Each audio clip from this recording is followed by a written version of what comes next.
I originally kind of went with the idea of any sort of non-normative sexual behavior or way of relating to your body and the bodies of others. I think it's a very interrelational force in that it kind of forces you to ask things about what pleasure means to you, receiving pleasure, giving pleasure, desiring, being desired. Um, and so, things that go beyond what are socially sanctioned.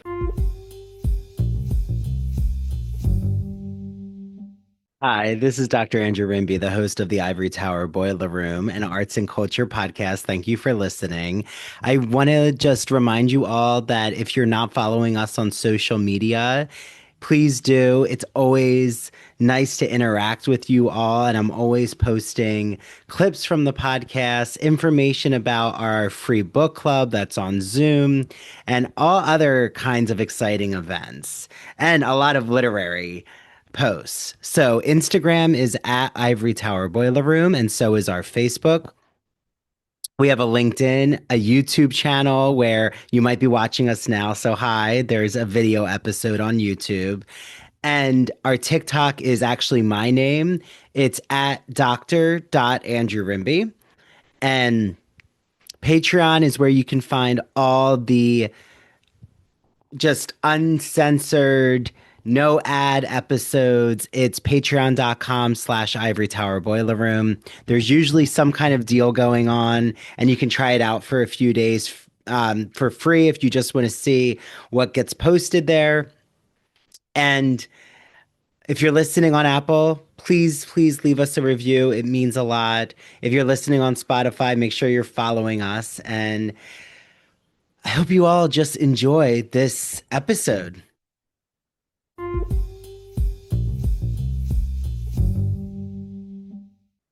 Hi, everyone. Welcome back to the Ivory Tower Boiler Room with Dr. Andrew Rimby. Really excited because I'm joined with the Gay and Lesbian Review's managing editor, Jeremy C. Fox, again. Welcome back, Jeremy. Thank you for having me again, Andrew. Good to see you. Yeah, so we're kind of departing a little from queer ethnographies into a little more of a salacious territory. I have to admit, a territory I'm a little more titillated by. So this is all about kink. It's the kink issue, just You in you could time. argue that this is an ethnographic exploration of the kink community. Yeah, and of the body. Uh, but nicely timed with Valentine's. So, what I really love is we're joined here with two of the writers, Casper Byrne and Sergio Interdonato. So welcome to the podcast. Um, really eager to hear about, you know, what first got you interested in even writing for a kink themed issue. Casper, if you want to start, is this like something, is kink a part of your daily practice, your academic practices? Gosh, well, I did write about kind of growing up online in kinky spaces. And so I think that for me, kink has really always been a part of my life, even if I couldn't name it as such. I would guess that I'm the youngest person in this call, possibly by quite a lot. Don't know that for sure, but most of my life has been defined by being in online spaces or needing to kind of look at things from afar, be it because I was too young or, spending my early 20s in COVID lockdown. And so kind of kink as a more effusive practice, I think, has been a part of my just day to day, but maybe not in the sense that many people would understand kink, maybe historically or at present. But yeah. Yeah, we'll have to definitely pick your brain about all the different apps and what's going on those online spaces. And then Sergio, same question, is this something you've been playing around with in your mind for a while? Yeah, it comes from my perspective, from a personal point of view and experience, because I've written about the food king and food fetish, and that really came from a personal space that I wanted to get deeper into it, and it was also somehow therapeutical, because it helped me realize the wider context for the fetish. And yeah, I come from studies in visual culture, and I wanted to really starting from there and then expand into a lot of more kinks, maybe even ones that I'm not invested in. But I wanted to apply my visual culture background to a personal experience, yeah, to make sense of it also somehow. Yeah, so with Casper, we have, Tumblr as a gateway to kink, and Sergio, we have the power of the foot. So definitely very interesting. I mean, I think they blur together in certain parts. I was talking to Jeremy when I knew like what you each had written about, just like the way that celebrities' feet are ranked and like how feet, OnlyFans has like really marketed the foot fetish. But like Jeremy, because you've seen their articles, you've seen things about cruising, Maplethorpe, there's a piece about, sacred dungeon type practices, BDSM, gets involved in the mix. Like, what was it like to even put all of these pieces together? Were you worried about like the lines that were going to be crossed, or you kind of like knew the territory where this was heading? We the Gay and Lesbian Review has a mature readership. It's not something that's distributed like highlights for children. And we have always been pretty frank about sexual matters, I think. This is the first time we've done an issue that was specifically focused on kink, but it's certainly something we've touched upon before. I mean, there's an article on Robert Mapplethorpe in here, and, inevitably, he's one of the queer artists who we've written about many times in the past. And, that's a piece that could have gone into any issue of the magazine. It wouldn't have to be kink focused. And I think what's great about the pieces that Casper, Sergio, and the other contributors to this issue, what's great about what they did is they really explain where different fetishes and different ideas about sex and different sexual identities are coming from, and provide a context. I mean, when Sergio first reached out with his rough draft of the piece that we wound up publishing, I was really impressed that he was able to point to these classical art examples of how feet were portrayed and why there was an eroticism of the foot. I've known people who share that. I personally, the feet are not really my thing, but he makes a persuasive argument. He shows you how a foot can symbolize a lot more than just, what we have to get walking around. And he really provides a lot of smart, thoughtful examples of why this is erotic, how it's erotic, and how you can read a lot more into a foot than just a foot. And then with Casper, he pitched this idea, and it's another world that's not part of my world. As he pointed out, he's younger than most of us. Sergio's pretty young too, but I am not. I'm a middle-aged guy, and I really didn't partake in Tumblr. And the 2010s were certainly not formative years for me. I was in my 30s when they began, and in my 40s when they ended. So he demonstrates a whole new world to me, and I think probably to a lot of our readers, because many of our readers are my age or older. This is, I experienced some of what he's talking about in his article in the 90s on like Usenet, when there were spaces in there where people would share fan fiction, and part of the Tumblr thing certainly was fan fiction. So I can kind of relate. I kind of get it, but back then, this was in the days of like green text on a black screen on Hmm. your computer. This was not, lavishly illustrated and videos and all kinds of interactive elements. This was very, very bare bones.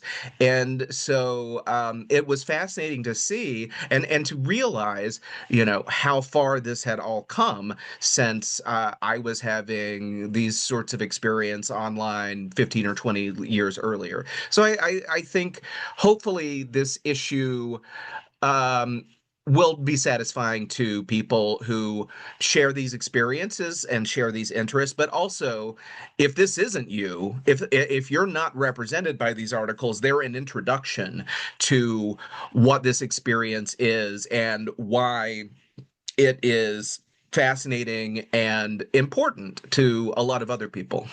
Yeah, well, and it's funny you bring up about the 90s because I just watched, which like predated my, I mean, I was alive during Sandra Bullock's The Net, but I was a child, so I don't You're remember younger it. than me, Andrew. Thank you. I'm the like millennial representation here. But yeah, early 30s is kind of like an in between. You don't know exactly where you fit sometimes.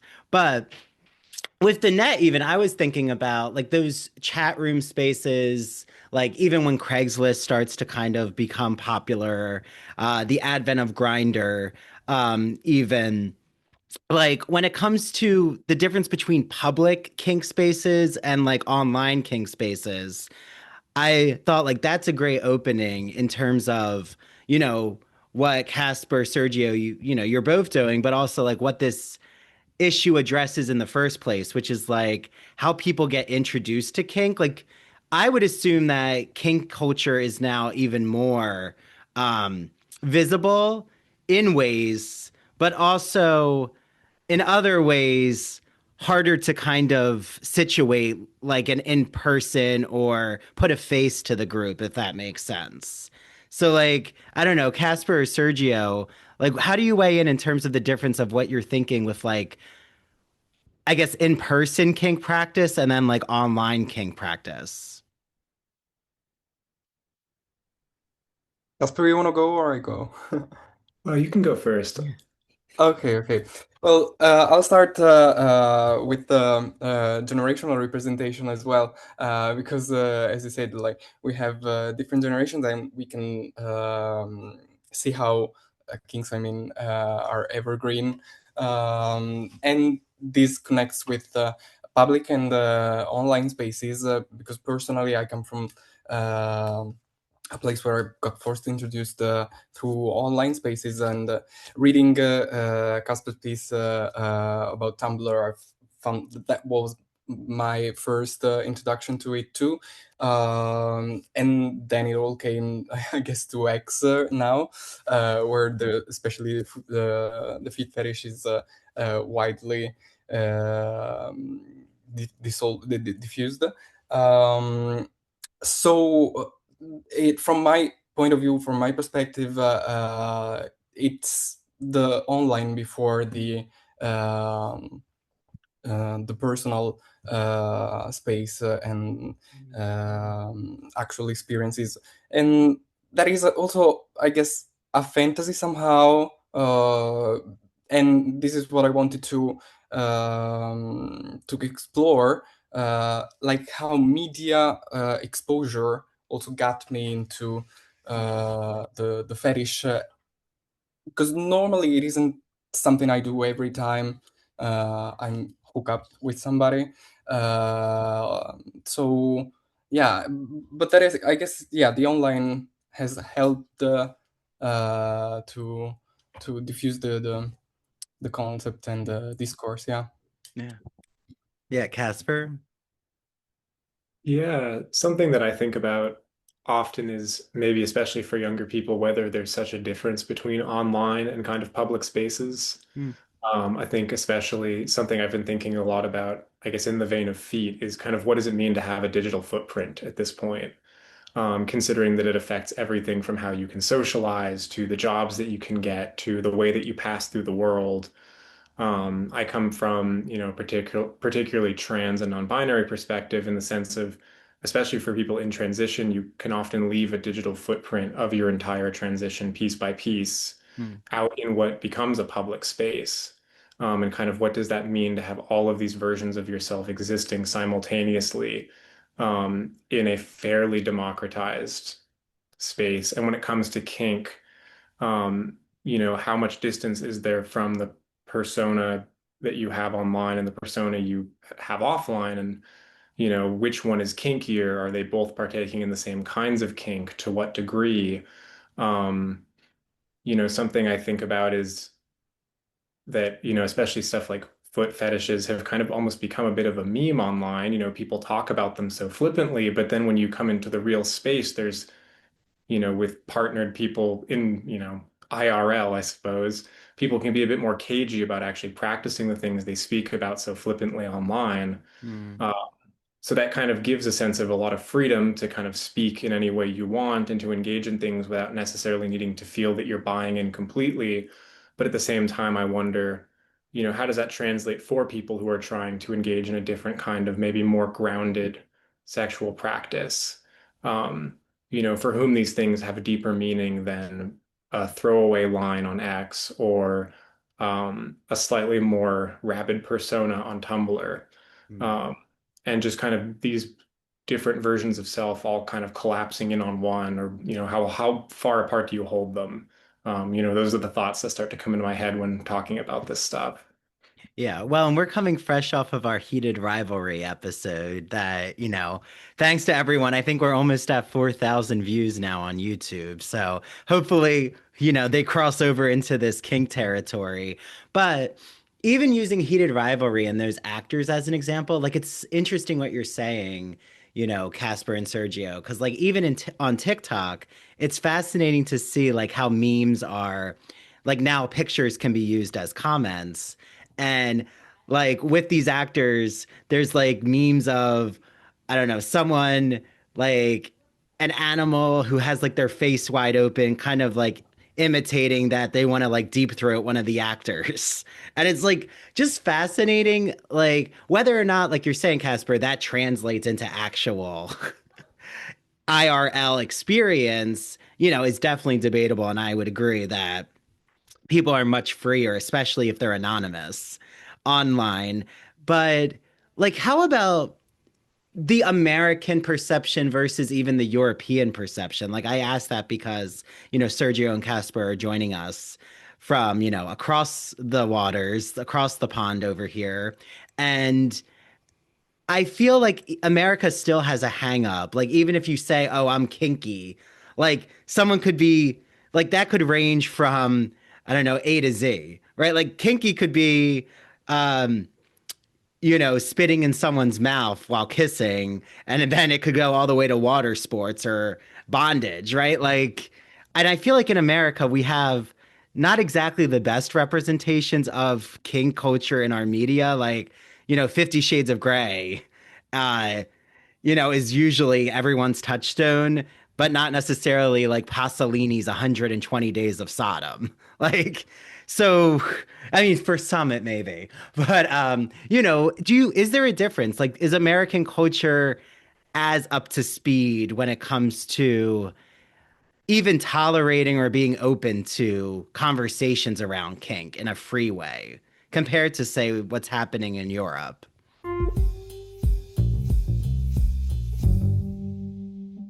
Now that the spring semester is here, I am so excited to let you all know about a publisher, an independent publisher that's celebrating 40 years of great books called Broadview Press. I love Broadview Press. I have so many of their editions of classic literature like Wuthering Heights, which is coming out soon, and it's our book club choice. And they have so many academic books for instructors and for students and the general public. So I've had so many exciting guests on, from guests talking about The Wonderful Wizard of Oz, guests talking about vampire literature, horror literature. I'm looking at you, Jeffrey Andrew Weinstock, whose book actually just came out called Horror Theory. Look it up. And I cannot wait because I have two exciting guests coming on soon. And I've recorded their episode, so I know that it's going to be such an interesting conversation. The first is Rachel Tukolsky, who wrote a book called Writing on Fire, a fierce yet friendly guide to writing humanities essays in college. I've used excerpts of it for my Writing 2 course at Montclair. It has gone over so well. I just love what Rachel does, and we get into this in our episode about this metaphor about writing on fire, like how that's a great way to think about free flowing, brainstorming, creative ideas, and getting into that flow state, which, as Rachel explains, happens not just in writing, but in many other avenues. And then the other guest that I have on is David Starkey, who wrote a book called Academic Writing Now, a brief guide for busy students. It is designed to cover the basics of a college writing course in a concise, student-friendly format.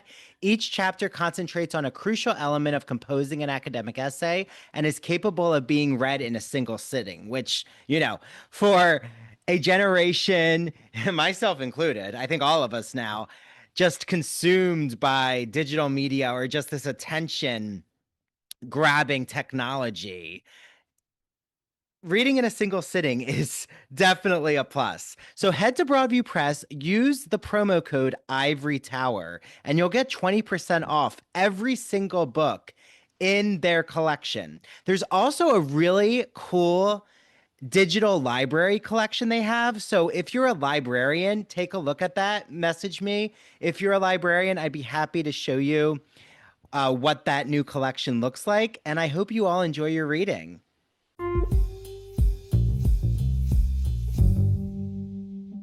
It may be freezing here in the Northeast, but when I received my copy of the Gay and Lesbian Review, it warmed me up instantly. Their new issue is all about kink culture. Let me explain a little. I'm going to read what Jeremy C. Fox, the managing editor, has to say about this issue. He says this issue marks a bit of a departure for the Gay and Lesbian Review as we crack open the bedroom door to explore the practices and paraphilias that interest or obsess some LGBT people and the roots of their appeal. Several feature articles delve deeply into why certain kinks turn some of us on, and whether we can discern historical and aesthetic rationales behind these fixations. This magazine features articles such as The Power of the Foot. Oh, yeah, they're going there with foot kinks. Maplethorpe's Gift to America, Reclaiming the Sacred Dungeon. Tumblr was a gateway to kink, and Cruising with Boyd McDonnell. You definitely want to get your hands on the kink issue here. I have an exclusive promo code that those at the Gay and Lesbian Review have granted to you all. It is ITBR Choice. Enter it when you check out on the glreview.org, and you will get a free issue of the magazine. I hope you all enjoy your reading, and it'll definitely keep you nice and cozy.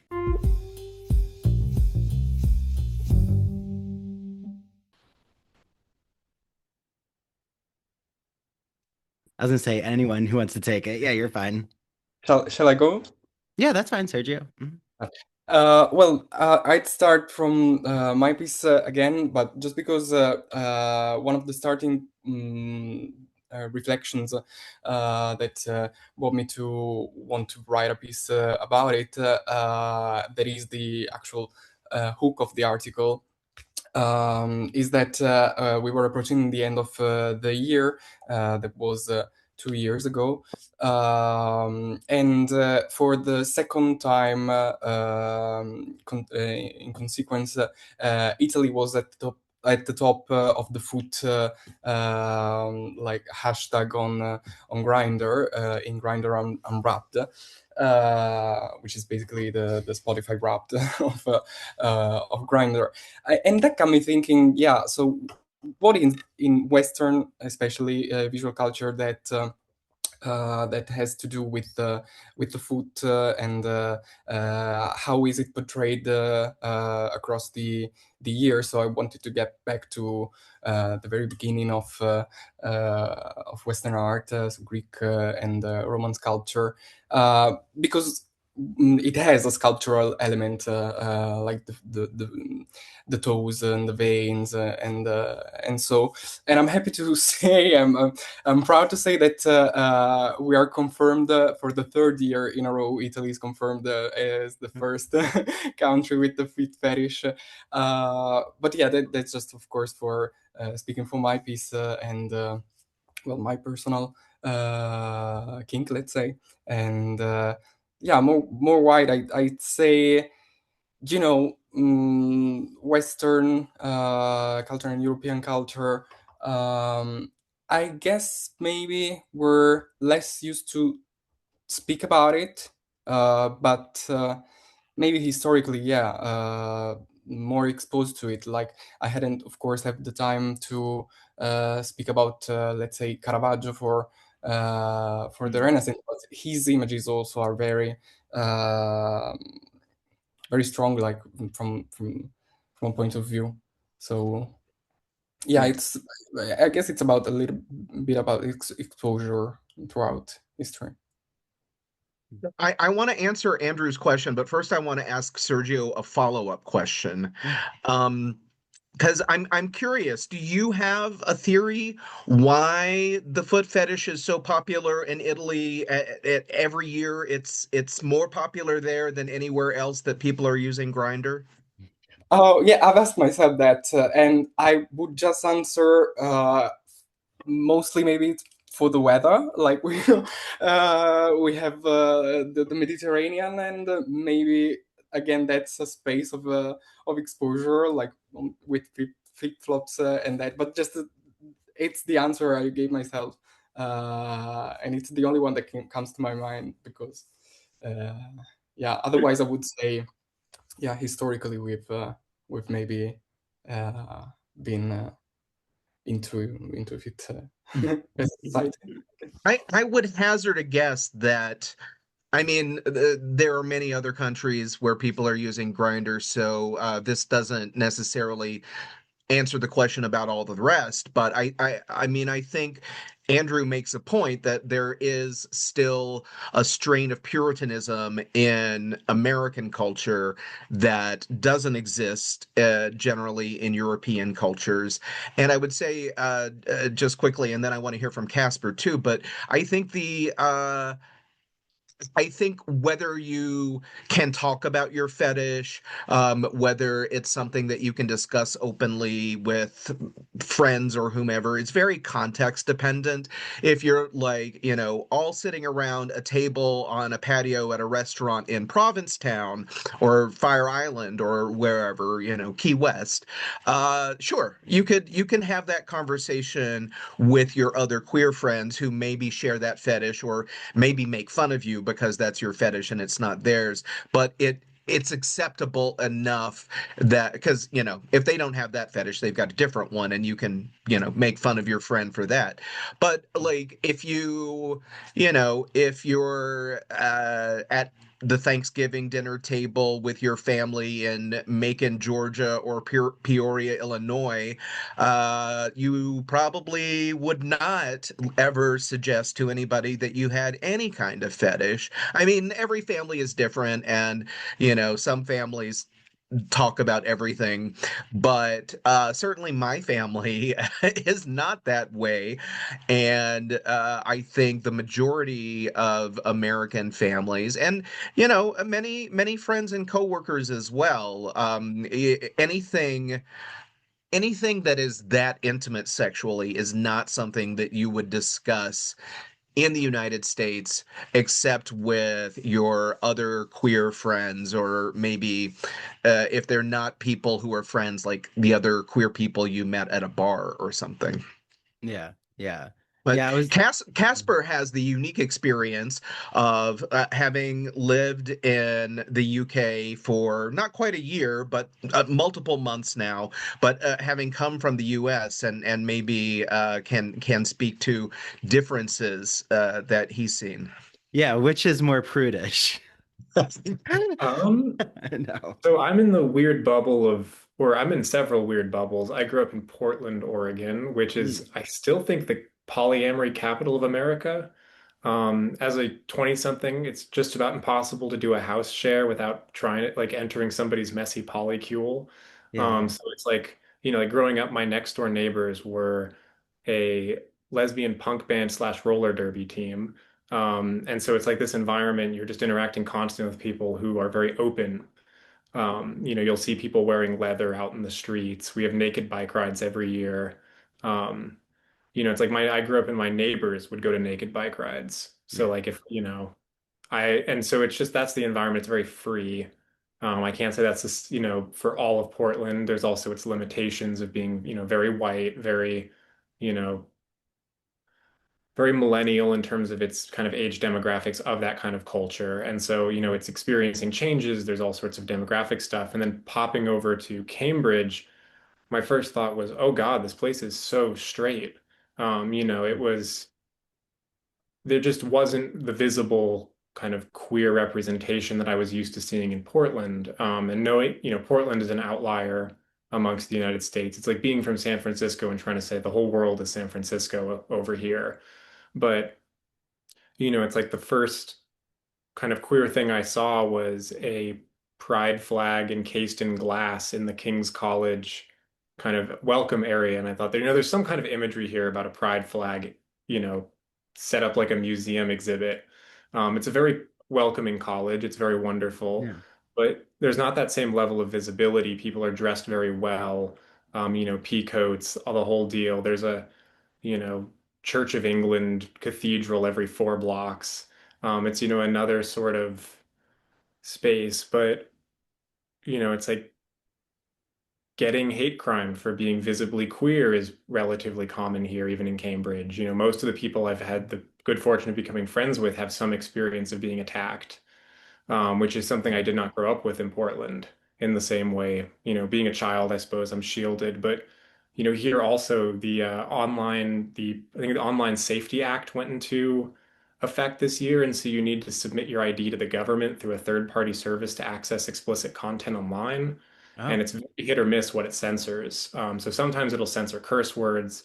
I have the kink issue pulled up on my computer, and I haven't had any issues with it. So it's very hit or miss, but it's a very sexless internet in that sense. Um, and so it's been quite odd. I don't really know because Cambridge doesn't speak for the whole UK. It's a bubble. It's hyper wealthy, hyper influential, very culturally dense. But it does feel like the kind of place where queer things happen behind closed doors, in the dark, semi-darkness of a stairwell, the back rooms of a, cathedral, like these sorts of very clandestine meetings. And so probably super kinky if you can just, get through that layer of scarcity, but it definitely feels like going from a jungle to a desert in terms of, you know, yeah, all the moisture getting sucked out of the air. But It reminds me of like Cambridge and Oxford is the heartbeat of WASP culture, in my opinion. It's kind of like thinking about Princeton in New Jersey. I feel like is the same culture. Um, but I don't, well, in the sense of, yeah, are you gonna see like leather in Princeton? No. Or are you gonna see like an orgy? I mean, well, Folsom Street is also a unique aspect. But I guess like my question too is what do you all consider kink? Like, we've kept saying this word kink, but like in each of your own definitions, like what does it mean to be kinky in the first place? I, gosh, I've been thinking a lot about that. I actually wrote a bunch about it before coming, and doing this. But I originally kind of went with the idea of any sort of non-normative sexual behavior or way of relating to your body and the bodies of others. I think it's a very interrelational force in that it kind of forces you to ask things about what pleasure means to you, receiving pleasure, giving pleasure, desiring, being desired. Um, and so, things that go beyond what are socially sanctioned. I think that makes it culturally relative, though, and always shifting. Because, I don't know, am I allowed to say the phrase eating ass on this? Yeah, yeah, you could say Okay. anything you want. I think about eating ass because that was something that I would have, put fully under kink. Um, before, and now I feel like it's become so normalized to talk about and to say that you do it and to joke about it on social media platforms to the point where it's like I don't know if I would consider it kink because at this point it's so accepted that you can be straight and eat ass, um, Mm. that it's fine. But then I also was thinking about like, well, is it okay for if it's okay for a straight man to eat ass, I'm assuming of a woman, is it then also okay for a woman to eat the ass of a straight man? And I was all of a sudden saying like, I don't know actually. I think there's probably a lot of people who joke about eating ass who draw the line at that. They're like, no, no, no, like that's no good. And I think that kind of comes into kind of embracing ways of relating to your own body through sex and through sensation that kind of push the bounds of normal. Like if you're a straight man and you're super uncomfortable with getting your ass eaten, to do so would be kinky in my mind because it kind of pushes the realm of what is acceptable, what is allowed, how we're allowed to inhabit our bodies and those of others. Um, and so, yeah, just it being a shifting category is very exciting in that sense too, when I think about it.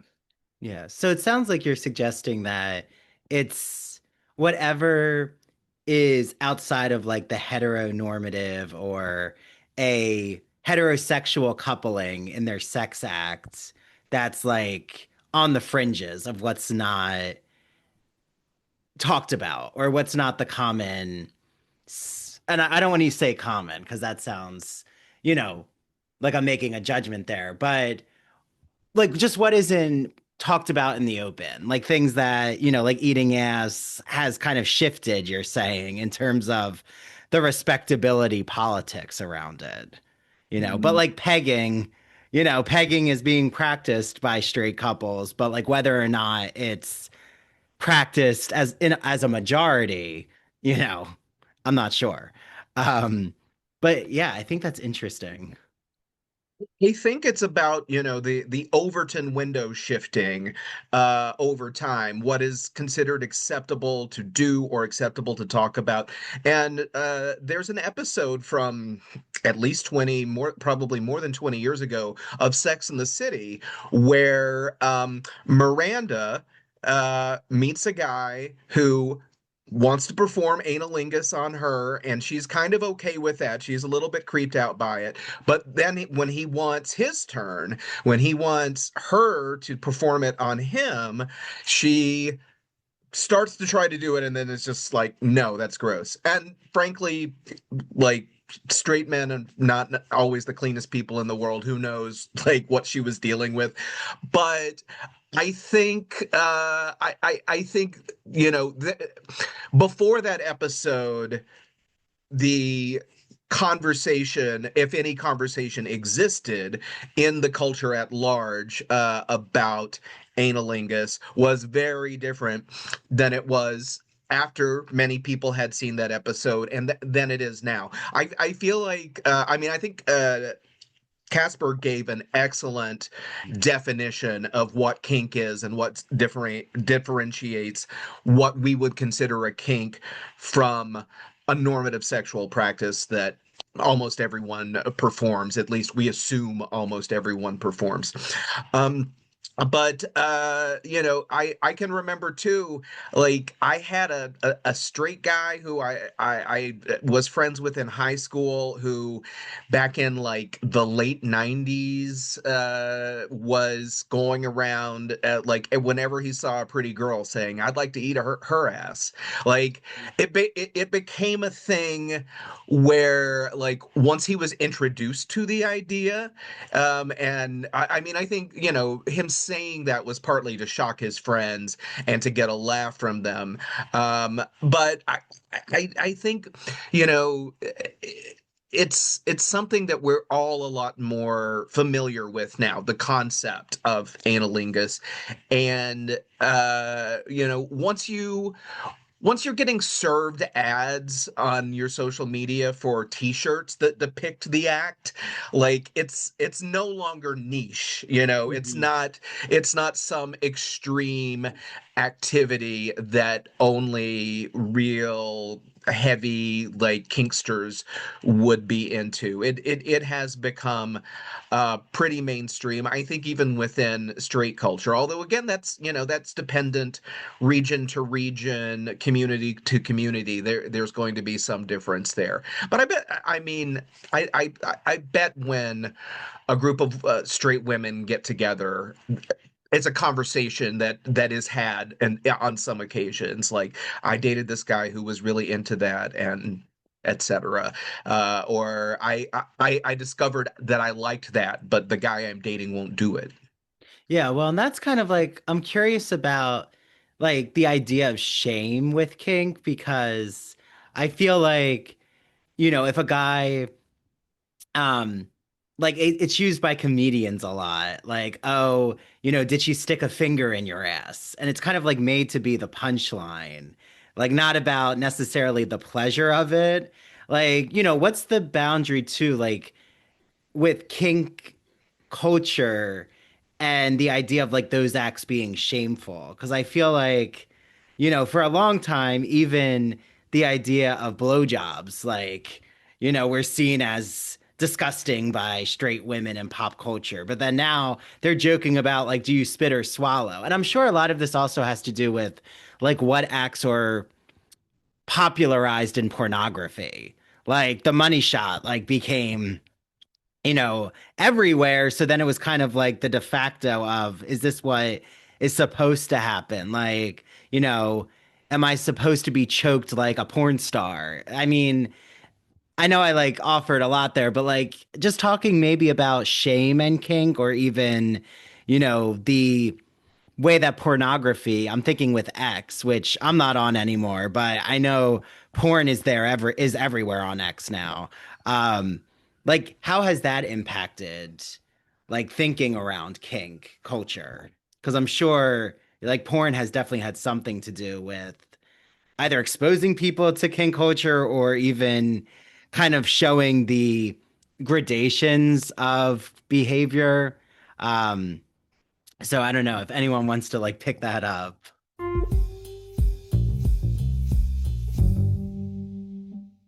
Are you a fan of classic Hollywood movies? Are you a fan of queer cinema? Then do we have the podcast for you. Hello, everyone. I'm Christian Garcia. And I'm Luke Del Mar. And we are your hosts of That Old Gay Classic Cinema, where we take a look at some of the greatest films of all time and analyze them through a queer theoretical lens. Let's be honest.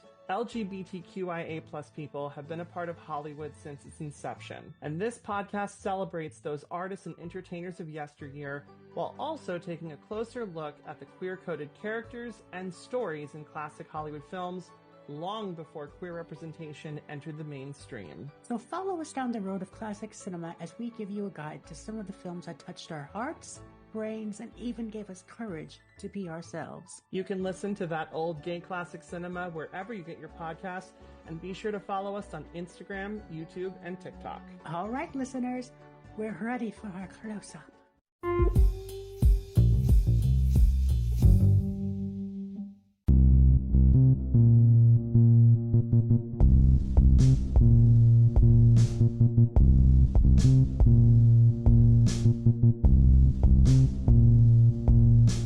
Welcome to Severed, a podcast week dropping new episodes every Monday. Severed True Crime and Severed Paranormal episodes deep dive into murder, mysteries, and the otherworldly in a concise format. A 7-minute story to frame the case with thoughtful analysis and our usual banter. We sometimes find the lighter side of darker cases. We offer 3 spin-off shows, Severed Strange Stories, Severed Haunted You, and Severed Serial Killers that highlight the unusual to lighthearted topics from the digital dumpsters of true crime, haunted universities, and the minds of madness like Ted Bundy and Jeffrey Dahmer.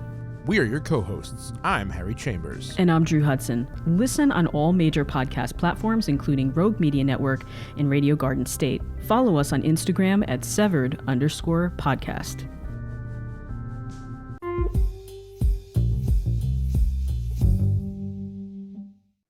I'll just say that I think it's worth noting that it's a very generational thing when you think about like our grandparents, they didn't have access to pornography, like my grandparents were the World War II generation. Both of my grandfathers served. And, you could get like maybe playing cards with naked ladies on them or something like that.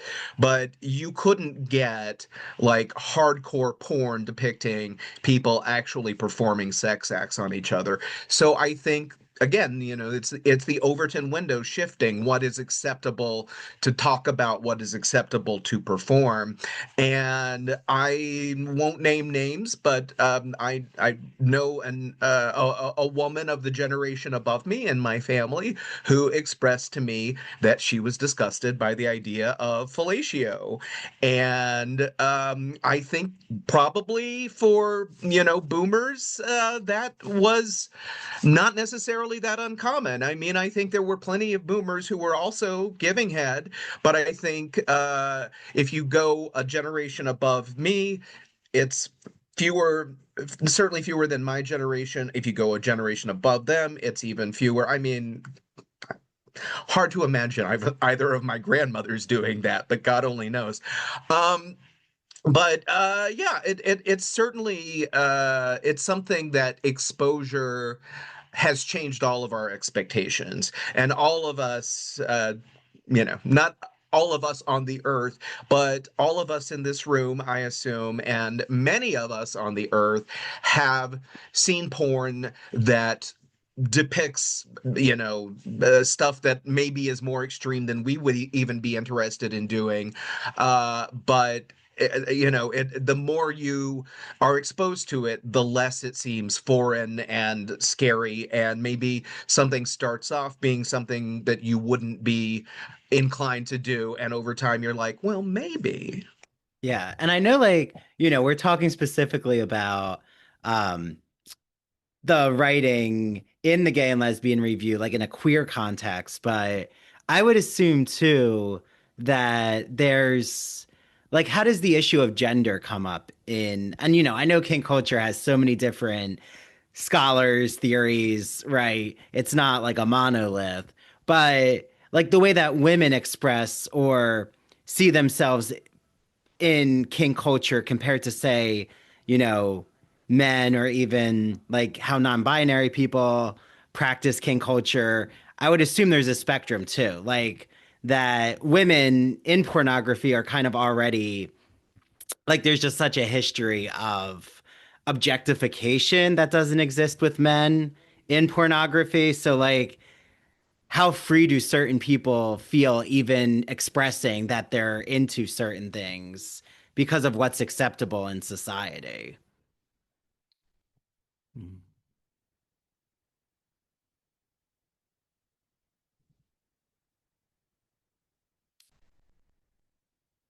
Well, I think I'll just reconnect to your previous thoughts about kink in general. So, what is kink, and how does the queer spectrum comes into it? By saying that basically, I would define as you suggested, that kink is everything that is non-vanilla sex. So not. There's a theorist that is Gail Robin, which is a telling name, and she separates good and bad sex, or deviant sex as well, saying that the heteronormative sexuality is accepted because it is done for reproduction, and so while the queer in general is mostly and comes from a space of non-penetrative sex as well. I would say, I guess we queers do more of that than hetero couples. So yeah, I think that the queer in this discourse come into this also because it subverts the gender roles as well. I guess in BDSM we have the dominatrix figure, so a woman that is actually in power. And I was watching a video documentary, yeah, produced by James Franco. I didn't know he produced documentary on the Kink pornography producer website, like, and yeah, they were telling that it is the basically the person submitted which is in power, because with just one word, the safe word, they can end everything. So it subverts a lot. So I guess the queer comes into this discourse if we think about it. Yeah. Yeah. And Casper, I was gonna ask you if, like, what's happening in terms of like imaginative kink? Because I would think like what you've looked at with Tumblr and other spaces online, like there are some people who are more just into the imaginative act of being kinky than necessarily acting it out physically. Like, is that something you've seen in these spaces? Yeah, I mean, I suppose to the extent that you can't act anything out physically that's happening over Tumblr, we have yet to transmit sensation directly over the internet. Hmm. Um, but, I gets me thinking a lot about gender and the kind of lines between normative and non-normative sex, and questions about who is culturally entitled to desire, who is discouraged from desiring or to and feeling desired in certain ways. And I think a lot about how Tumblr, and especially very kinky sides of Tumblr and fan fiction forums, were inhabited by young women, both straight, queer, people who would eventually discover that they're trans masculine or trans men or non-binary, like kind of regardless, you have this nucleus of women who are in this younger age in this space creating a lot of what we see now as kind of like that Tumblr kinky Mm. queer culture. Um, and it is a lot of subversion and just the idea that people, especially young women who are really, I think, pushed to be in that non-desiring role, that inactive role, to go out and to chart these, sexual and kinky imaginaries is a very radical act that I don't know if I would want to kind of make subordinate to the realm of the physical. Um, because it is like these are people who have very little agency. Most of them are fairly young. And so, there's not really an equivalent in the real world to go out and imagine these things for yourself and to go pursue them. There are cultural and legal limitations, and people might just not want to be engaging in these things at, the age of 14 when there's just so many barriers. And maybe you're like, I like imagining it because my imagination is where I am safe to imagine these things. Mm.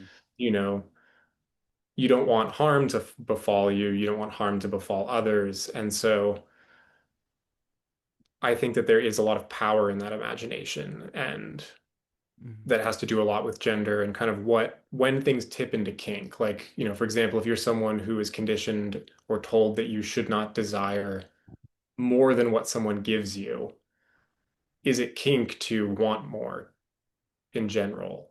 To Mm. demand more of your sexual relationships and your sexual dynamics, even if the actual acts that are being done don't typically count as kink.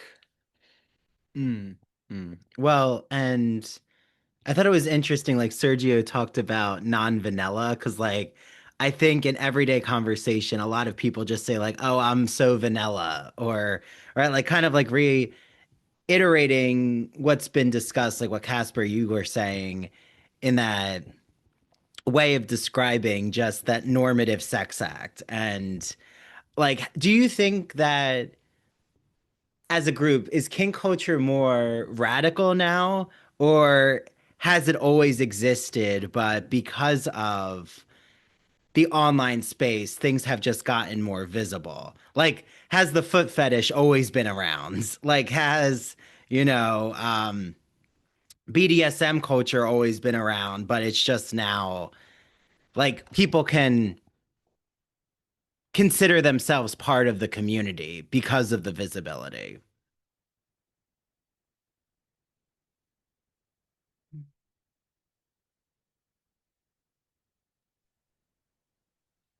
There's certainly a lower barrier to entry than there used to be for a lot of kink. Like, I see Instagram ads trying to sell me leather harnesses, and it's just so readily available.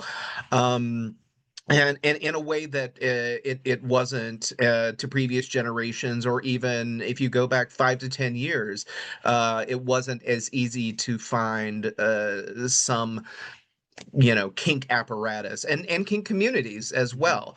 So obviously, everything moving online has made everything more accessible to more people.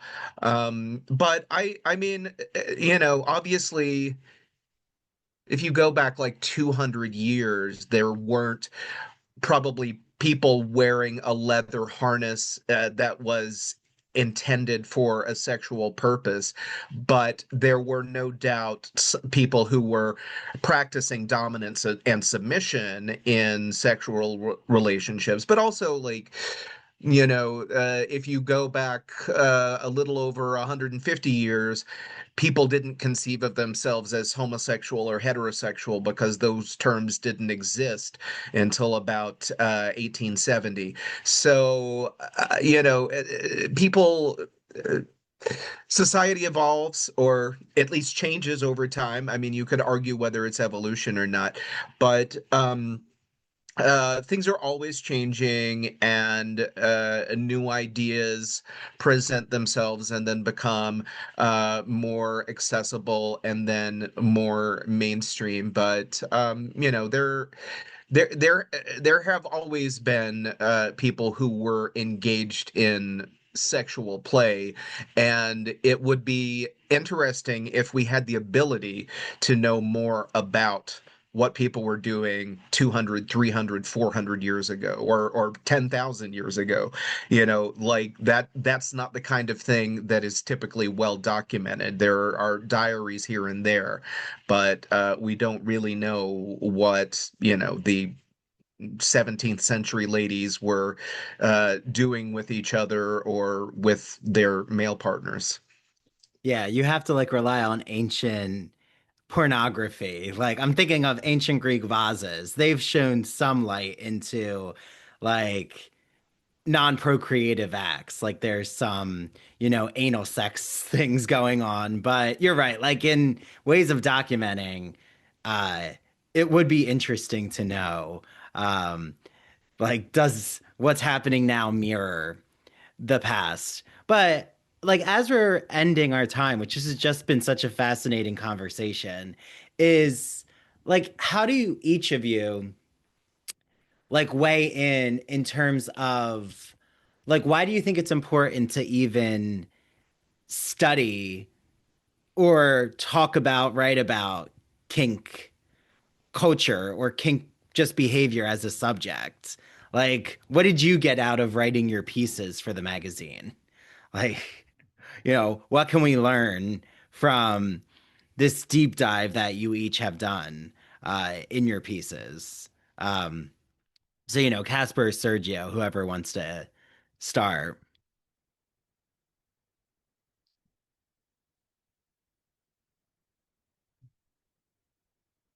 Always the little dance of who's going to unmute Mhm. first. I think for me, like, it's always hard to tell, per your last question, how much is kink kind of pushing the dial forward? I think especially for me in the kind of youth online generation, everything's so drenched in irony that it can be really difficult to know what people actually believe.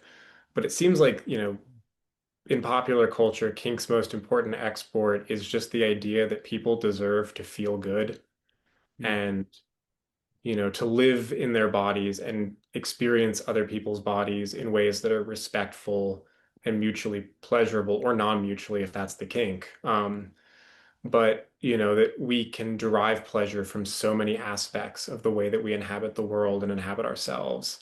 And it allows us to imagine, I think, not just sex beyond our current system, but like ways of being, of finding pleasure in the everyday, kind of tying it back to is kink a practice or a culture? Um, what does it mean to take pleasure in your community? In the feeling of sunlight on your skin, if you truly feel embodied. I think there's just so many more applications that pleasure, especially non-normative pleasure, has. And I think, anything that moves the dial forward on people's belief that that's what they deserve is to feel good, um, in ways where they also feel respected and safe is, just so valuable, even if the actual acts are not, translating in the exact same ways. Mm, mm. Yeah, Sergio? I absolutely do agree. Yeah, it's talk. The more you talk about it, the more well, less shame it's around it. So I guess it's important for that and to assert pleasure that without permission or with consensual non-permission.